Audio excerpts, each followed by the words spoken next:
Discovery proceeds in the Missouri versus Biden lawsuit. It's the most important lawsuit that you've probably never heard about. And new documents uncovered in the lawsuit reveal shocking new details about the Biden administration's absolutely massive censorship program. On today's episode, I'll get you up to speed and explain all of the latest information coming out of the lawsuit. This makes the Twitter files look like relatively small potatoes. Then, later in today's episode, I'll do a deep dive on Biden's cancellation of the Keystone XL pipeline, which managed to drive up energy prices, kill jobs, and hurt the environment, all at the same time. All that, plus behind the headlines on today's episode of Founding Principles. You won't want to miss a single minute. A battle for the fate of America rages. The radical left seeks to destroy the very foundations of our republic. God, the family, and the Constitution are under attack. Amidst the chaos, Doug Wardlow speaks truth and points the way back to freedom. It is time to go on offense. This is Founding Principles with Doug Wardlow. A quick reminder before I get to our main story today, if you appreciate the show and the content we are providing, please go ahead and subscribe to our channel, like the video, and leave a comment. Doing each of those things is essential to growing the show and will help us continue to deliver great content to you twice a week. Now let's dive in. Today, I'm going to tell you about a number of new, incredibly shocking revelations coming out of the most important ongoing lawsuit against the Biden administration that you've probably heard very little about. The case is Missouri versus Biden, and I discussed the lawsuit and its implications for free speech and for our constitutional order at length in a prior episode.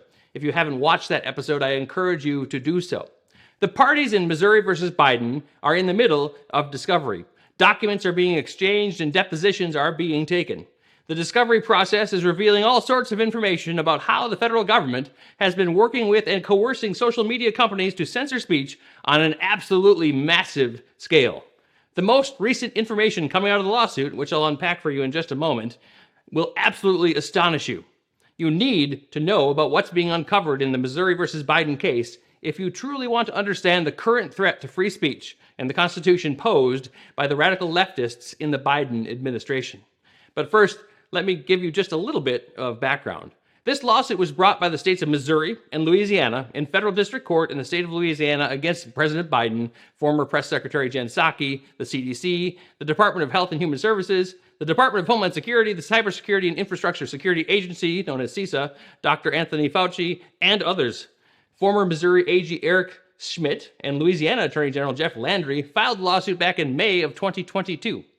The lawsuit alleges that several Biden administration agencies and high-ranking officials worked with big tech social media platforms, including Facebook and Twitter and YouTube, to censor and suppress free speech, including truthful information related to things like COVID-19, election integrity, as well as other topics, all under the guise of combating so-called misinformation.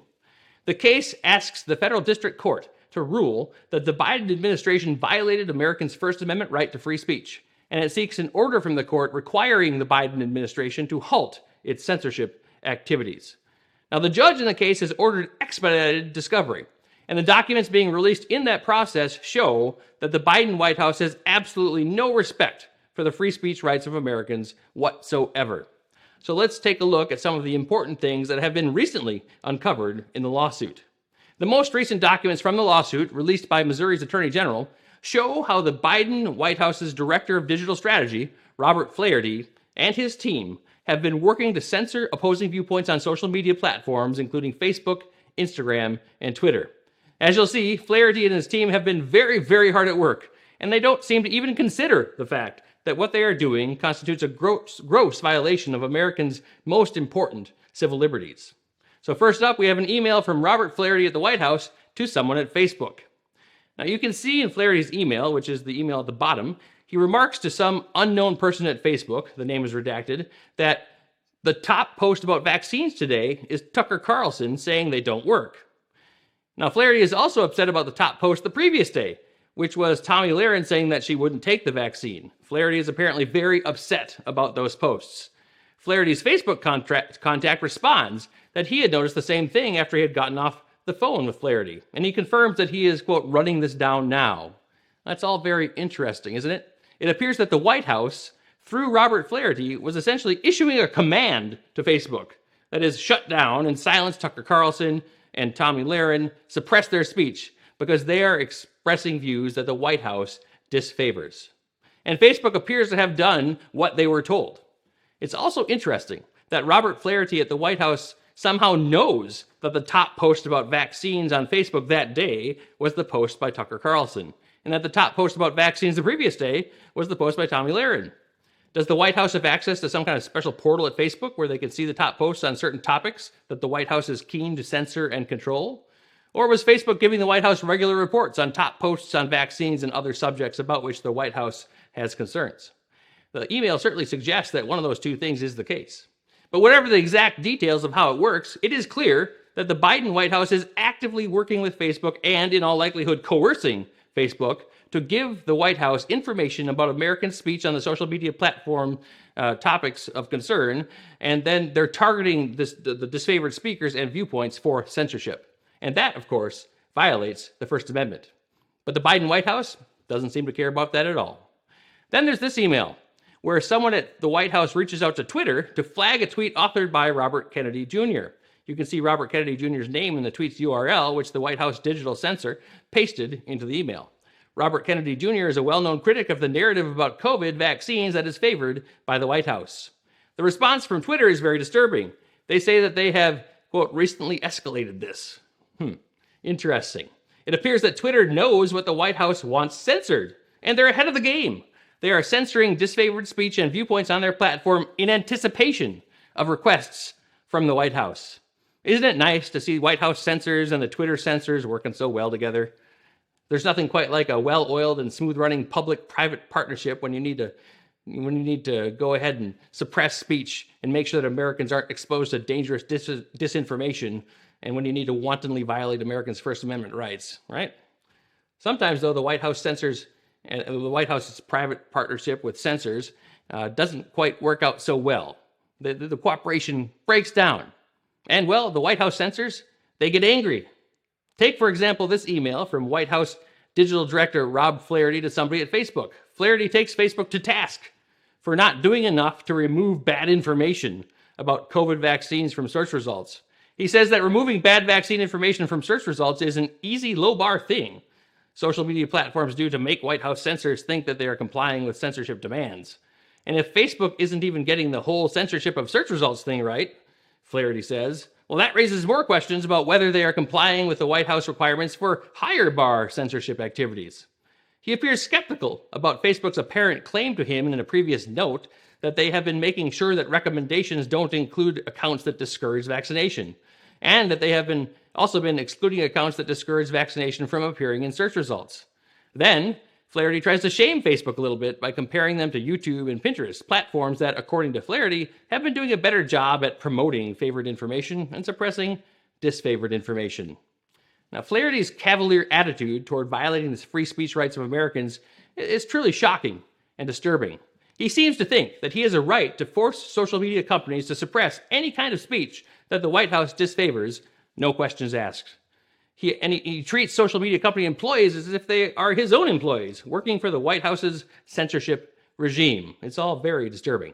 Now, here's another email obtained from Discovery that shows Flaherty scolding Facebook again and demanding that they provide, quote, assurances to the White House that they aren't going to back off from censoring speech that the White House disfavors. Flaherty says he is most interested in the effects that the interventions and products that Facebook has been testing have on reducing vaccine hesitancy in certain communities. So it appears that Facebook, working with the Biden White House, was developing and testing out various platform interventions and changes designed to suppress speech critical of the COVID vaccines while promoting speech that praises the vaccines. Flaherty says he really doesn't care about Facebook's various products unless they are, quote, having a measurable impact at suppressing speech. Then, interestingly, if you look at the bottom of the email, Flaherty mentions that Facebook tested and deployed a change to their algorithm in the electoral context that, quote, promoted quality news and information about the election, quote, close quote. Presumably, that means Facebook was also suppressing election-related speech that was deemed not to be quality speech, whatever that means. But Facebook, under pressure, turned that algorithm change back off. Flaherty demands assurances that Facebook isn't going to do the same thing and suddenly stop suppressing disfavored viewpoints on the topic of COVID vaccines.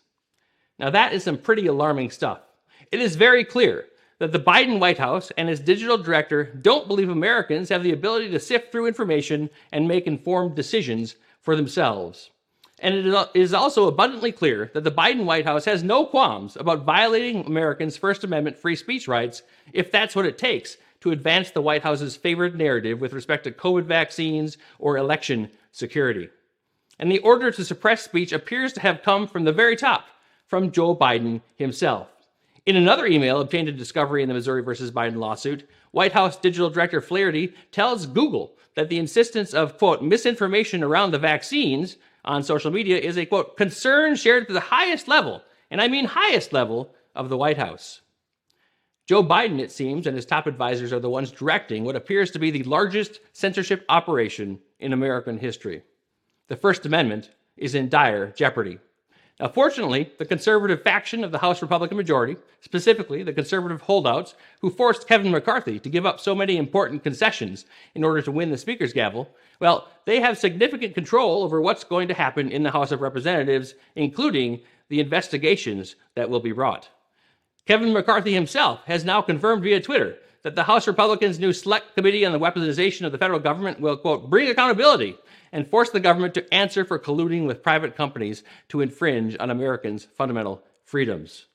That's a very good thing. We need the House Republicans to spare nothing and go all out on this investigation. The investigation needs to encompass all the revelations coming out of the Missouri versus Biden lawsuit that I've talked about today, and it needs to investigate all the information about government social media censorship that we've learned from Elon Musk's Twitter files as well. Now, tens of millions of Americans rely primarily on social media to get information about politics, elections, and many other topics. Americans thus have no ability to exercise true freedom of decision when the information on which they base their decisions is controlled and manipulated by the government. So if the government, in violation of the First Amendment, is allowed to control the flow of information on social media and suppress speech that it disfavors, then our elections mean nothing, and we don't have any kind of freedom in any meaningful sense. So we must stand up for the First Amendment and win this battle. All of our freedoms, our Constitution, and our country hang in the balance.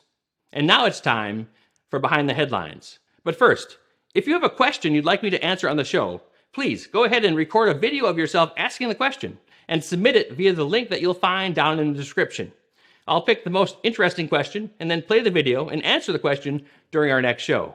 And while you're at it, please be sure to like this video, subscribe to our channel, and go ahead and leave a comment as well. First up today, the left continues to hammer Republican Congressman-elect George Santos for several false and misleading claims that he made about himself during his campaign. And this story is just bizarre. By now, you have probably heard about what these claims are, at least some of them, mostly because the left-wing media is treating this story like it's the next Watergate. It's just crazy how much they're focusing on this. Now, I don't condone lying, of course, and we should certainly expect much better from our elected representatives. But even as the left attacks Representative Santos, the leftist media mob seems to have forgotten all of the misleading claims that various Democrats have made about their records. Now, we could take a trip over to the White House, where we would find our Commander-in-Chief, Joe Biden. Joe Biden seems to have a problem with telling the truth. He's had this problem for quite some time. Remember, he previously claimed that he went to law school on a full academic scholarship. He did not. He claimed that he graduated with 3 undergraduate degrees. That's very impressive, right? Again, completely false. And he claimed that he graduated in the top half of his law school class. Strike 3, also false. He's out. Now, George Santos also lied about his Jewish heritage, and that's definitely not good. But when I heard that, my mind went immediately to Pocahontas. I'm sure yours did too. I'm sorry, Senator Pocahontas. That's where my mind went. But Senator Pocahontas, also known as Senator Elizabeth Warren, got very little attention from the legacy media for lying about her ethnic background. Isn't that convenient for them? You see, the left is just fine with politicians' lies, provided the lying politician is a leftist. Far too many politicians, of course, seem to be inveterate liars, but somehow the media outrage mob only forms when politicians on the right side of the aisle are caught in lies. The legacy media themselves, they still claim to report the news. They claim to be unbiased. They claim to be truth tellers, but they are not. Democracy dies in darkness, the Washington Post says. This is the same Washington Post that refuses to shed any light on the Biden administration's war against free speech and free elections. The legacy media, from newspaper reporters to CNN anchors, claim to be doing journalism. They claim to be journalists. And that, you see, is the biggest lie of all. Second, from the Washington Examiner, in response to the Biden administration regulators floating a possible ban on gas stoves, it's absolutely insane, Florida Governor Ron DeSantis unveiled gas stove-inspired merchandise. Very clever. The merchandise includes a Don't Tread on Florida Gadsden flag-inspired gas stove apron, among other things. Yes, Democrat leftist regulators seem bent on launching a crusade against gas stoves, potentially other things as well. It's good to know that nothing actually serious, like inflation or, global conflict, out-of-control crime, or massive violations of American civil liberties are currently taking place. Nothing important to look at. Because a lack of actual problems would explain why Democrats are eager to tackle imaginary ones, like gas stoves. The Biden administration is filled with hilariously incompetent characters, and leftists are, by and large, absolutely insane. So, stories like this are bound to come up. It's kind of a comedic break from what can sometimes be a pretty exhausting news cycle.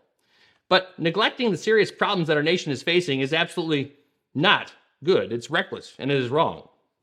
The fact that Democrats and the left have no intention to solve our nation's problems, and indeed the fact that the left is at the root of many of our nation's problems, well, those facts were readily apparent to all well before the midterm elections.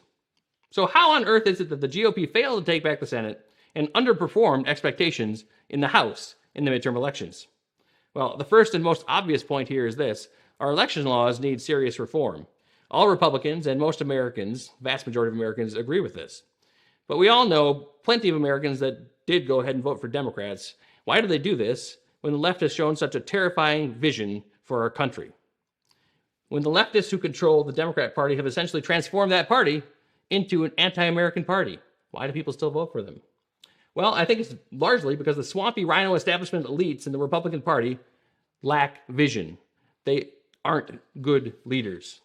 The Ronna McDaniels of our party have utterly failed to show Americans a clear vision for restoring the greatness of America, or solving Americans' problems, or returning our country to its founding principles.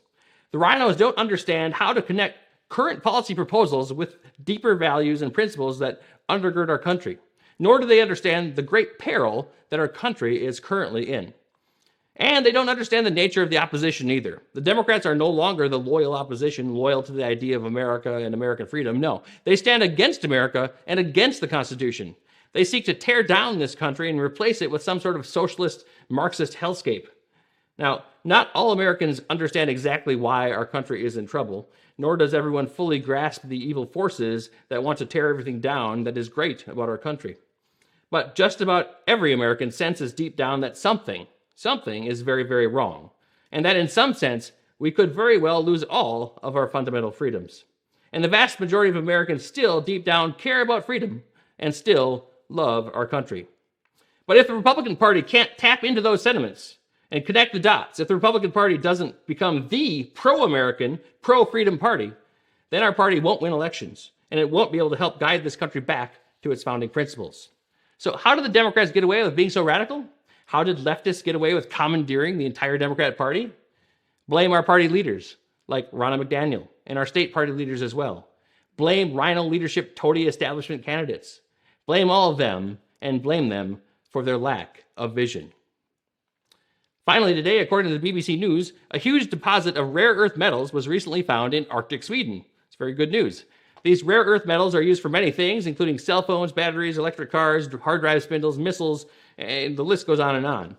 While mining rare earth metals is usually met with hostility by the left-wing green movement, some of the technologies they claim to want to promote, like electric cars, require rare earth metals and other less common metals as well. It's also very important to note that currently well over 90% of rare earth metals are mined in China. That's not good for our national security or for our economic security or for the world in general. But there's another place that we can get some of these rare earth metals, as well as some of the other less common important metals like cobalt and nickel and copper and lithium. And that is right here in Minnesota. The northeastern part of the state has an abundance of many of these metals. Mining them would bring along with it plenty of good-paying jobs, and it would fill demand for the metals, and reduce some of our dependence on China. That's what should happen, but because of Minnesota's Democratic Party, it doesn't happen. You see, the supposedly pro-blue-collar Democrats have been fighting tooth and nail to kill mining projects in northeastern Minnesota, like the Twin Metals Project and the Polymet Project, alleging that the projects will bring with them high risk of environmental disaster. Of course, that's simply not true. But isn't it interesting how Democrats simultaneously claim to want electric cars and all this green technology, and they claim to support jobs for working class Americans, but then they prevent projects from moving forward that would create those jobs and supply the metals for those technologies? As it is now, the vast majority of the world's supply of these metals come from countries that have little or no environmental regulations. So it would be much better for the environment to mine the metals here in America. And it would create those jobs too. With inflation and unemployment as bad as they are, we should be opening up the economy and allowing the American people to benefit from the abundance of natural resources we have right here in our own country. The fact that Democrats oppose American mining and manufacturing, despite the fact that American mining and manufacturing are better for the environment than relying on resources in countries like China, that demonstrates beyond any doubt that Democrats don't actually care about the environment. Environmentalism for the radical left is simply a tool to scare the American people into giving up their freedoms and giving control and power over to the Democrats.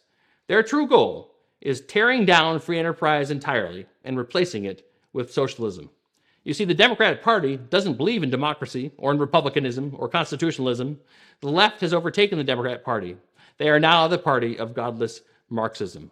The Democrat Party is now the anti-American party.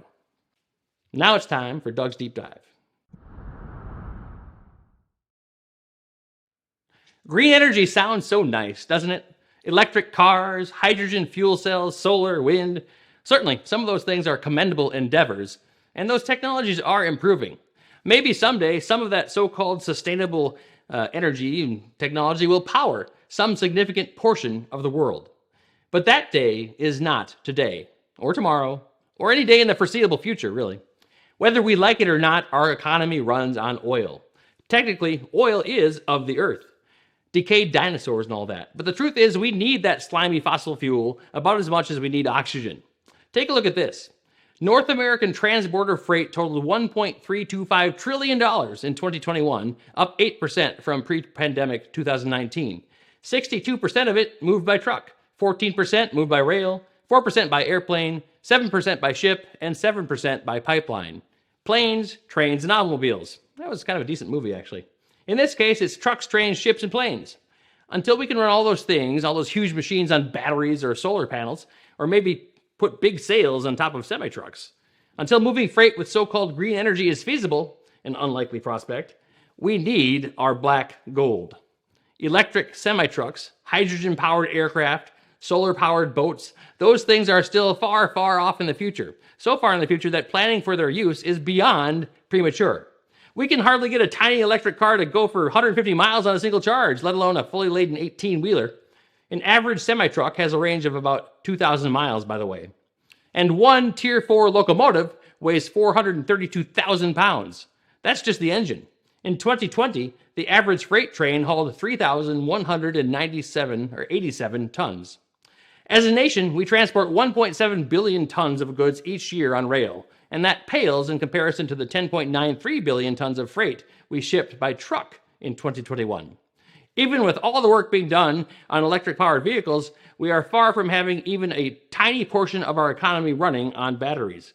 So we absolutely must get drilling, open the pipelines, and let the oil flow, because if we don't, our economy stops. And we haven't even started talking about how important air travel is. Have you seen any green jumbo jets yet? Yeah, me neither. Well, at least Biden is on board with the whole pipeline thing. Oh, just kidding. He's absolutely not. As you probably know, on his very first day in office, President Biden revoked a key federal permit that forced the entire Keystone XL pipeline project to shut down. He said that the U.S., quote, must prioritize the development of a clean energy economy, close quote. Environmentalists jumped for joy as the president dealt a serious blow to our economy. Now, the Keystone XL pipeline would have been an addition to the existing Keystone pipeline network, and it would have brought up to 830,000 barrels of oil per day from the Athabasca oil sands in Alberta, Canada, to the United States.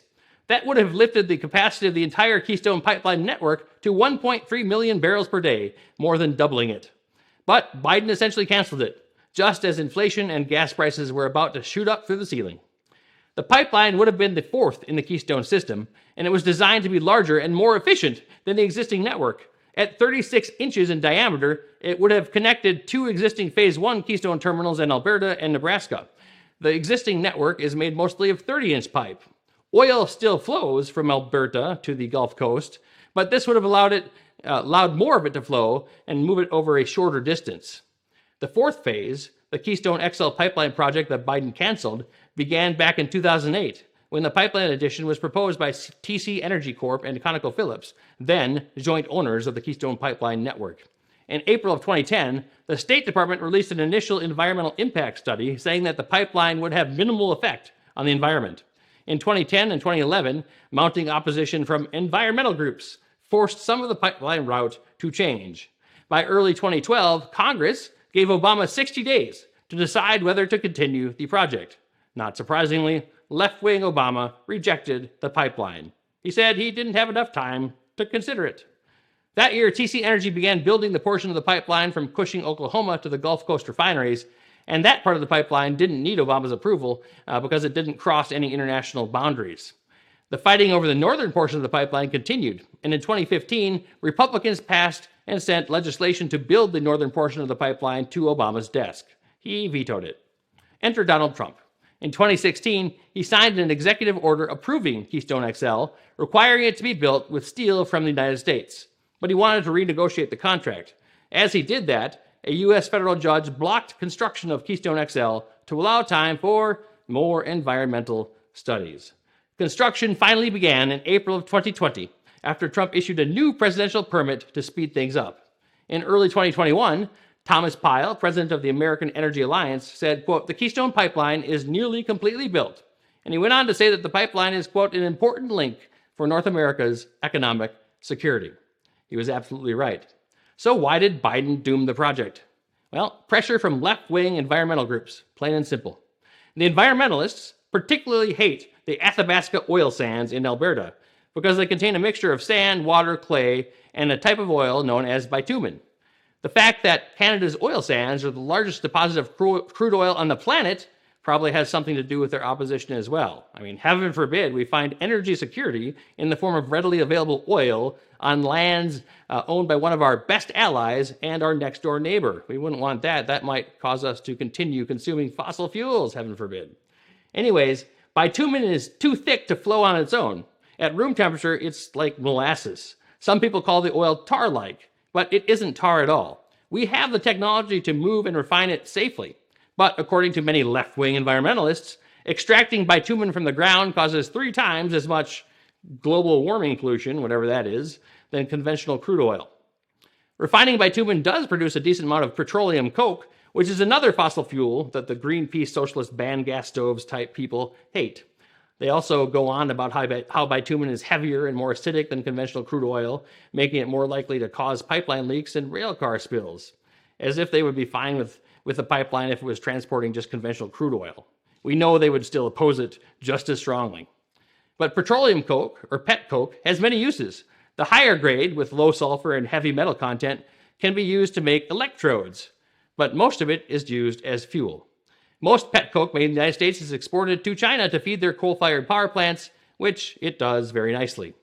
So for those Looney Tune types who have been deluded into thinking that fossil fuels will be the end of us, bitumen is a double scourge. But stopping the pipeline didn't really hurt bitumen extraction at all. Instead, the opposite happened. In June 2022, the Canadian energy regulator reported that production from their oil sands hit a record high of 3.5 million barrels per day toward the end of 2021. And back in 2014, when Obama was considering the very same Keystone XL pipeline, the State Department released another environmental impact statement detailing 3 possible scenarios if Obama blocked the pipeline. All 3 of those scenarios said that there would be an increase in Canadian oil moved by rail to the United States in some capacity. The only differences were which rails would take it to which pipeline or refinery. By the way, it is more expensive and dangerous to move oil by rail compared to moving it by pipeline. So the oil was going to come out of the ground no matter what. Stopping the pipeline only increased the environmental footprint of the oil once it was ready for transport and then refining. And it increased the price of transporting the oil too, driving up the price of oil and ultimately the price of gasoline. Good job, Joe Biden. He found a way to harm the environment in trying to save it while driving up prices at the same time. I guess we shouldn't be surprised. But as is usually the case with Biden, it gets even worse.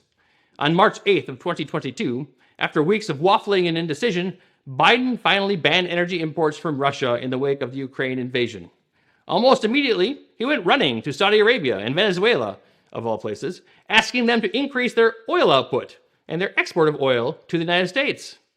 During the presidential campaign, Biden said that there was, quote, very little socially redeeming value in the present government in Saudi Arabia. He promised to make them a pariah. Then he went begging to them for oil. The Saudis famously turned him down.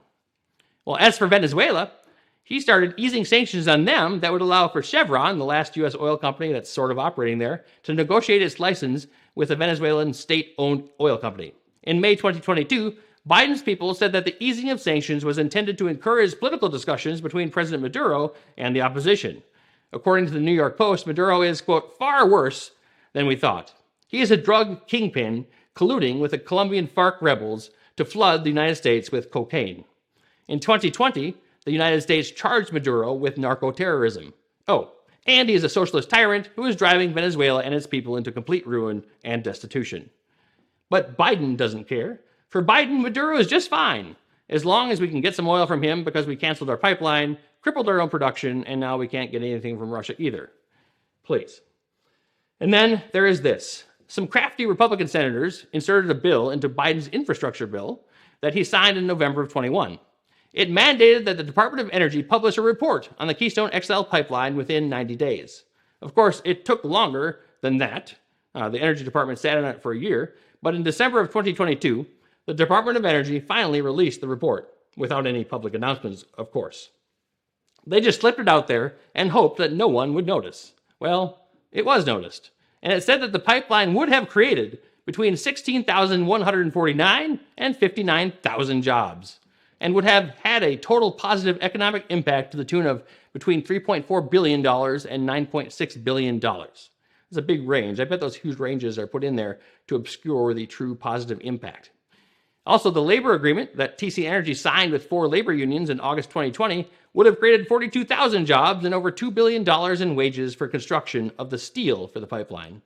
TC Energy also promised to, quote, spur an investment of over $1.7 billion in communities along the pipeline, creating approximately 1.6 gigawatts of renewable electric capacity. The Department of Energy responded to the widespread angst over the report by saying that the pipeline would have only created about 50 permanent jobs. Well, that's a lie. They were ignoring the findings in their own report. So Biden decided to cancel the pipeline even though he knew, because of the studies done while he was Obama's vice president, that ending the pipeline would only increase the amount of oil carried by rail from Canada's oil sands, mostly to the United States. That oil was coming out of the ground no matter what Biden did. He just increased its environmental impact and increased its cost. It almost seems like the main goal of Biden's presidency is to drive up prices and hurt the economy, doesn't it? Then, with gas prices spiking, inflation surging, and a large-scale land war in Europe, all of which Biden helped cause, Biden ran to foreign nationals in a panic. Foreign nations in a panic, one which is a straight-up enemy, and begged for oil that the pipeline he canceled could have supplied. It's fine for other countries to extract oil and send it all over the globe, but we here in the United States better not do the same. We better not come up with ways to increase capacity and efficiency of our oil pipelines while creating thousands of jobs and pumping billions of dollars into our struggling economy. How dare we? Are we not thinking of the planet? What other countries like Russia, China, and Venezuela do apparently has no impact on global climate change. But what we do here, well, our actions could end planet Earth in no time at all. By canceling that pipeline and turning around to beg for oil minutes later, Biden outed the left-wing environmentalists as complete frauds. Man-made global warming, or to use the left's current doublespeak, climate change, by definition, is a global issue to the extent it's a real issue at all. Whether fossil fuel activity happens here or across the globe, it still has the same effect on the climate, whatever that effect is. Not allowing pipelines here, but relying on pipelines and oil coming through pipelines overseas, well, there shouldn't be any difference. The fact that the environmentalists care about this and care only about the United States means the real issue isn't what the left says that it is. If saving the planet from climate catastrophe, the global climate catastrophe that the left has been predicting will occur within a few years, every year for decades, if saving the planet from that made-up apocalypse was the leftist environmentalist's true goal, then it wouldn't matter where the oil comes from.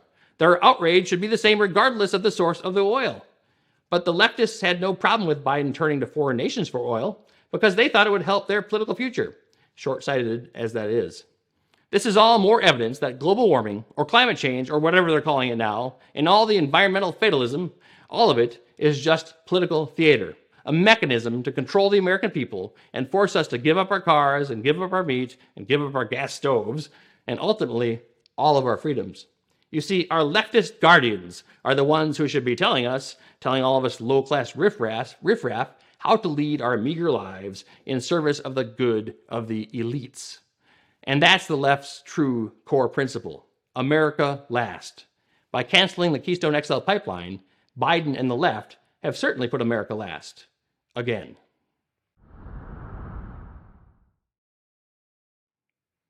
That's all for today's show. Thank you so much for tuning in. Be sure you go ahead and like the video and subscribe to our channel if you like the content that we are providing. Doing those things helps us immensely and will help us grow the show and multiply its impact. Also, if you want to submit a question, take a video of yourself and upload it in the link in the description. And then we'll play the best question and give you an answer in the next show. So thanks again for watching. Make sure to tune in next time for Founding Principles with Doug Wardlow.